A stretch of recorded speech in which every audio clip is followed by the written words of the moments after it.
Hola, hola, estimados oyentes y demás seguidores de las redes de YouTube. Mi nombre es Clary Parra, soy estudiante de la carrera de Derecho a la Universidad Bicentenaria de Aragua. El día de hoy, utilizando este medio de las redes sociales, me es grato hablarles acerca de las técnicas y procedimientos para realizar la dactiloscopia, la planimetría y la balística forense. Tenemos como definición de la dactiloscopia que es una de las ramas de la criminalística considerada como una herramienta número uno en el campo de la identificación. Su importancia va a que este es el conjunto de técnicas y procedimientos cuyo objeto es el estudio y la clasificación de las huellas digitales. Gracias a esta ciencia se puede determinar con certeza la identidad de algún individuo. De igual forma, también se puede determinar si éste estuvo en algún lugar determinado. La huella dactilar es toda figura, vestigio producido sobre una superficie. Esta puede ser por contacto suave o violenta con la palma de las manos o de los dedos. Tenemos entre los principios de la dactiloscopia. Todos los sistemas dactiloscópicos se basan en tres principios fundamentales, las cuales son la perennidad, la inmutabilidad y la diversidad. Cuando hablamos de perennidad, se dice que son perennes porque todas las crestas del dibujo dactilar se forman a partir de la sexta semana de vida intrauterina y estaban participando en el crecimiento de las personas hasta su muerte o su putrefacción o momificación. Cuando hablamos de la inmutabilidad, son inmutables porque los dibujos dactilares no varían en sus características individuales y porque no afectan fenómenos patológicos. Y en el caso de desgastes voluntarios o involuntarios, es decir, por quemaduras, cortadas, sus tejidos epidérmicos se regeneran tomando su dibujo original en más o menos 15 días. Y cuando hablamos de la diversidad, son diverformes por los innumerables dibujos caprichosos que adquieren las crestas papilares y por los puntos característicos que se distribuyen de modo particular en los dactilogramas, haciéndose individuales y no habiéndose encontrado dos huellas dactilares iguales. Tenemos tipos de huellas dactilar. En los tipos de huellas dactilar tenemos la latente, la positiva y la negativa. Cuando hablamos de la latente, son figuras individuales que se producen por contacto sobre una superficie. Esta puede ser lisa o pulida por los sudos emanados de los poros sudoríparos de las papilas dactilares. Y cuando hablamos de la positiva, esta es la impresión artificial de las figuras dactilar de cualquiera de los dedos de las manos sobre una superficie utilizando alguna sustancia colorante como puede ser tinte, grasa, sangre, entre otros. Y cuando hablamos de la negativa, estas son impresiones artificiales de la figura dactilar sobre un material blando que registran relieve y estas pueden ser con arcilla, plastilina, pintura, entre otras. Tenemos qué son los dactilogramas. Los dactilogramas no son nada más ni nada menos que la línea que continúa los extremos del delta y están compuestos por una línea ascendente, una descendente y una tercera línea conocida como apéndice. Estas mismas líneas se dividen el dactilograma en tres regiones bien definidas, las cuales son la región basilar, la región marginal y la región nuclear. Cuando hablamos de la región basilar, esta está conformada por la impresión de crestas existentes entre la rama descendente del delta, el apéndice o cola o el límite inferior. Y cuando hablamos de la región marginal, está conformada por el conjunto de crestas que están determinadas entre la rama ascendente, el apéndice o cola y el límite exterior. Y la región nuclear, esto es el conjunto de crestas comprendidas entre la rama ascendente del delta. Entre los patrones de la dactiloscopia tenemos el arco, la presilla interna, la presilla externa y el verticilio.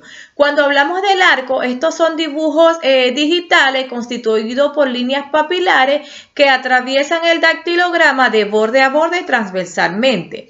Cuando hablamos de la presilla interna, son dibujos digital constituidos por líneas papilares que naciendo en el extremo lateral izquierdo del dactilograma se dirigen oblicuamente hacia su centro, donde se repliegan paralelamente. Asimismo, para salir del mismo lado, tenemos la presilla interna. Estos son dibujos digitales constituidos por líneas papilares que naciendo en el extremo derecho del dactilograma se dirigen oblicuamente a su centro, donde repliegan paralelamente a sí mismas y poseen un delta ubicado a su izquierda. Y cuando hablamos del verticilio, son dibujos digitales constituidos por líneas papilares curvas que se desarrollan en el centro del dactilograma. Ahora bien, pasamos al segundo tema, que sería la planimetría forense. Entonces tenemos que la planimetría forense es la actuación técnica que consiste en recabar toda la información métrica en el sitio del suceso. Es decir, es la acción de medir, de fijar toda la evidencia técnica, los elementos estructurales y todos los objetos relacionados con la comisión de un hecho punible. La planimetría es la manera más exacta de fijar la ubicación geográfica de los elementos o indicios encontrados en el sitio del suceso, para hacer cumplir su objetivo, que en este lugar, en este espacio, es ilustrar y orientar espacialmente al fiscal del Ministerio Público como encargado de la investigación y llevar a cabo una imputación, así como también al juzgador para poder tener una imagen clara de los acontecimientos y objetos encontrados en el lugar del suceso, ya que estos no se encontraban presentes en el momento de la acción. Pasos importantes para realizar la planimetría forense. Primero, se debe registrar las características del sitio del suceso y elementos asociados. Segundo, registrar la ubicación exacta de las evidencias y relación con esta en el medio que la rodea. Registrar de manera permanente situaciones que no puedan captarse fácilmente por medio de la fotografía y descripción hablado, es decir, la profundidad, la altura, la anchura, la distancia a escala, relación verdadera entre objetos, entre otros. También, cuarto, eliminar detalles confusos e innecesarios que aparecen en la fotografía. Esto también permite recordar información del sitio del suceso a los diferentes actores del proceso. Igual ayuda al fiscal a comprender las condiciones del sitio del suceso. Ayuda en la correlación de los testimonios dados por los testigos. Las reglas generales para la elaboración de un croquis o plano. Primero, se debe realizar la dirección del norte. Segundo, incluir objetos no se deben incluir objetos sin importancia en el dibujo. Anotar todas las medidas exactas del sitio del suceso. Se debe señalar las puertas, indicios, dirección del radio de giro. Se debe utilizar los elementos técnicos idóneos. Tenemos los tipos de plano. Existen varios tipos de plano y estos sirven esencialmente para tener diferentes puntos de vista de la escena del crimen que se proyecta en el plano. Y estos son el plano general, el plano de detalle, el plano de terreno circundante, el plano de localización, el plano de ubicación. Cada uno de estos planos tiene una escala diferente por la dimensión de lo que se trata de proyectar. ¿Cuándo se debe realizar la planimetría forense? Esta se debe realizar cuando se está en presencia de una muerte traumática, es decir, una muerte violenta por tortura corporal, desprendimientos de miembros del cuerpo y delitos sexuales. De igual forma, cuando se encuentre un evento anormal al que se investiga, o sea, no hay indicios de mano criminal, es decir, un posible suicidio. Cuando la autoridad competente lo solicita mediante una reconstrucción de los hechos, esto puede ser en casos de accidentes violentos. Dependiendo del tipo de caso, se realiza un croquis con una ubicación general donde se describa si es homicidio o muerte traumática. Aquí se debe relacionar la posición de la víctima, rastros de sangre, fracturas de puerta, aparentes impactos de proyectil en paredes, techo o piso y cualquier otro elemento que tenga interés o que haga un mapeo exacto de todos los indicios levantados que se convierten en evidencia una vez dado su tratamiento debido y siendo incorporadas a juicio. Cuando hablamos del suicidio, se debe hacer la ubicación de la víctima con relación al terreno, vivienda o área donde fue encontrado.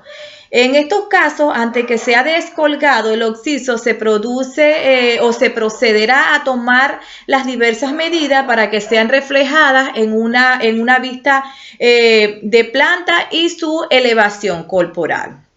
Ahora bien, pasando al tercer y último tema, que sería la balística forense. En su generalidad tenemos que la balística forense es una parte esencial de la criminalística y que tiene por objeto el estudio de las armas de fuego, su munición y los fenómenos producidos por los disparos de estas, comprendiendo, entre otros, el efecto y la dirección de los proyectiles, la determinación de los orificios de entrada y salida, la presencia de características del disparo a corta distancia, esto puede ser el tatuaje, chamuscamiento, ahumamiento, la confrontación del proyectil y casquillo, la determinación de trayectoria, así como cuanto detalle y circunstancia que fuera de utilidad y resulten posible para el esclarecimiento de un hecho delictuoso en una investigación policial y o judicial. Vamos a hablar un poco acerca de la evolución. Podemos señalar brevemente que la evolución de las armas de fuego se inicia en la era antrozopoica. Esto quiere decir hombre antes después del mono, donde el hombre se agrupa ante la imposibilidad de combatir con el animal y suple con astucia su capacidad de defenderse. La clasificación de la balística. La balística se divide en tres grandes partes: balística interior, balística exterior y balística de efecto. Según realiza el proyectil su recorrido dentro del arma, en el espacio o su encuentro con el objetivo, que puede ser casual o pretendido. Tenemos balística interior. Este estudia el movimiento de los proyectiles en el interior de las armas de fuego, desde el momento en que se produce el golpe del percutor sobre el fulminante del cartucho, en el que comienza interiormente el efecto de los gases, de la pólvora, hasta que el proyectil abandona el arma de fuego por la boca del cañón. Esta parte de la balística comprende el estudio de la transformación de la pólvora, la precisión del proyectil en las paredes de la misma, del cañón, la velocidad que adquiere y desarrolla el proyectil desde la recámara hasta la boca del cañón. Tenemos la balística exterior. Este estudia el movimiento del proyectil durante su recorrido por el espacio, es decir, desde que sale por la boca del cañón hasta encontrar el blanco pretendido o casual. La velocidad del proyectil en el momento de abandonar la boca del cañón se llama velocidad inicial y la línea imaginaria que describe su centro de gravedad se denomina trayectoria. Tenemos la balística de efecto. Esta estudia los efectos que produce el proyectil desde que abandona la boca del cañón. Esto es decir, el rebote, el choque, las perforaciones, entre otros, hasta que incide sobre el blanco pretendido u otro al azar. Tenemos los movimientos del proyectil en el aire. Para analizar el movimiento del proyectil se estudia el camino que recorre el mismo en el vacío, es decir, sin recibir la acción de fuerza alguna. Tan pronto el proyectil abandona la boca del cañón, enfrenta a fuerzas que se oponen a su movimiento, la gravedad y resistencia al aire. Tenemos el área del estudio pericial. Esto se dice la inspección técnica criminal, que es la diligencia que practica el perito balístico y que constituye la aplicación de la inspección técnica policial.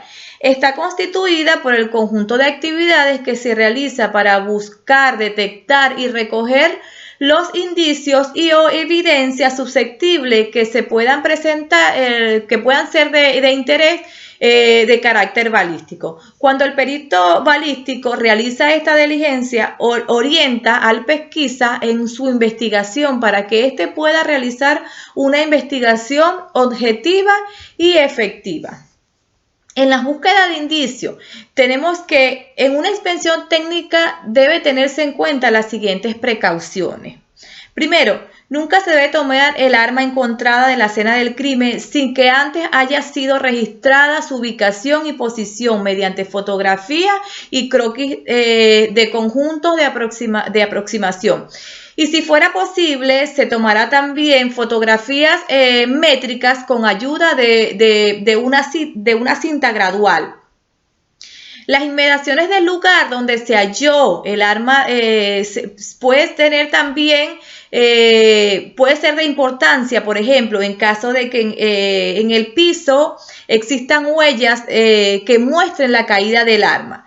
De igual forma también en la recolección de muestras de interés se tendrá especial cuidado en asistir o aislar cada una de ellas para evitar que se alteren o destruyan los indicios.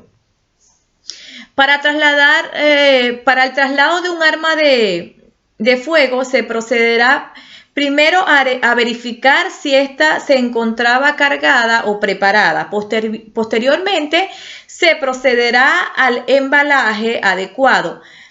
Para los demás elementos de estudio se empleará bolsas de plástico con la correspondiente tarjeta de evidencia, facilitando así su identificación y posterior estudio. La ubicación del casquillo y los impactos de balas de las prendas serán también registrados mediante fotografías y croquis. Se debe precisar si la superficie pulida del arma, carecina y culata contiene huellas digitales. Aquí tenemos la clasificación de las armas de fuego. Tenemos armas de guerra, que son aquellas que son utilizadas para la guerra, el fusil, el misil. Tenemos las armas de caza, que son aquellas que se utilizan especialmente con este fin, tanto para la caza mayor como para la caza menor. Esta está la carabina, la 22, la 30, la 38, la 44, la escopeta 12, la 16, la 20. Tenemos armas de defensa personal. Dentro de las armas de defensa personal están consideradas todas aquellas de corto alcance, en su generalidad la de puño, como son las pistolas y revólveres. Tenemos las armas deportivas, que son todas aquellas utilizadas para este fin, por ejemplo, las pistolas olímpicas y las pistolas de balines plásticos. La clasificación por su calibre. Estas se clasifican con armas de grueso calibre, armas de mediano calibre y armas de pequeño calibre. Por su sistema de recarga, de armas de avancarga, que son aquellas que se cargan por la boca del cañón, y armas de retrocarga, que son aquellas que se cargan por el extremo posterior del cañón, es decir, por la recámara. En general, todas las armas modernas son consideradas en esta clasificación por su funcionamiento, su clasificación por su funcionamiento. Tenemos las armas automáticas, que son aquellas de tipo y carga automática, o sea, todas aquellas que abastecidas y previo armado por una sola vez producen una corriente continua de disparo. Y tenemos las armas semiautomáticas, que son aquellas solo de carga automática, las que previo abastecimiento, armado y preparado y a la acción del dedo sobre el disparador, produce el disparo de un solo cartucho, realizándose las operaciones de extracción, eyección del casquillo. Tenemos las armas de repetición, que son aquellas que para efectuar el disparo exigen la acción del tirador sobre el mecanismo de cierre y obturación. Ese es el cerrojo, antes y después de cada disparo. Son propiamente armas mecánicas, ejemplo, los fusiles, entre otros. Bueno amigos, esto es todo por hoy. Ahora les voy a hacer un pequeño y breve resumen de lo que he conversado en este tutorial. Tenemos que la dactiloscopia es una de las ramas de la criminalística considerada como una herramienta número 1 en el campo de la identificación.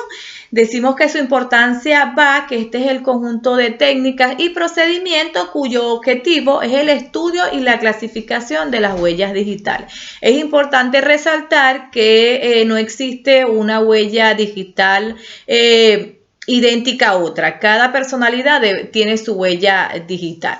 Hablamos de la planimetría, que es la actuación técnica que consiste en recabar toda la información métrica del sitio del suceso, es decir, es la acción de medir y fijar todas las evidencias y los elementos encontrados en el sitio del suceso.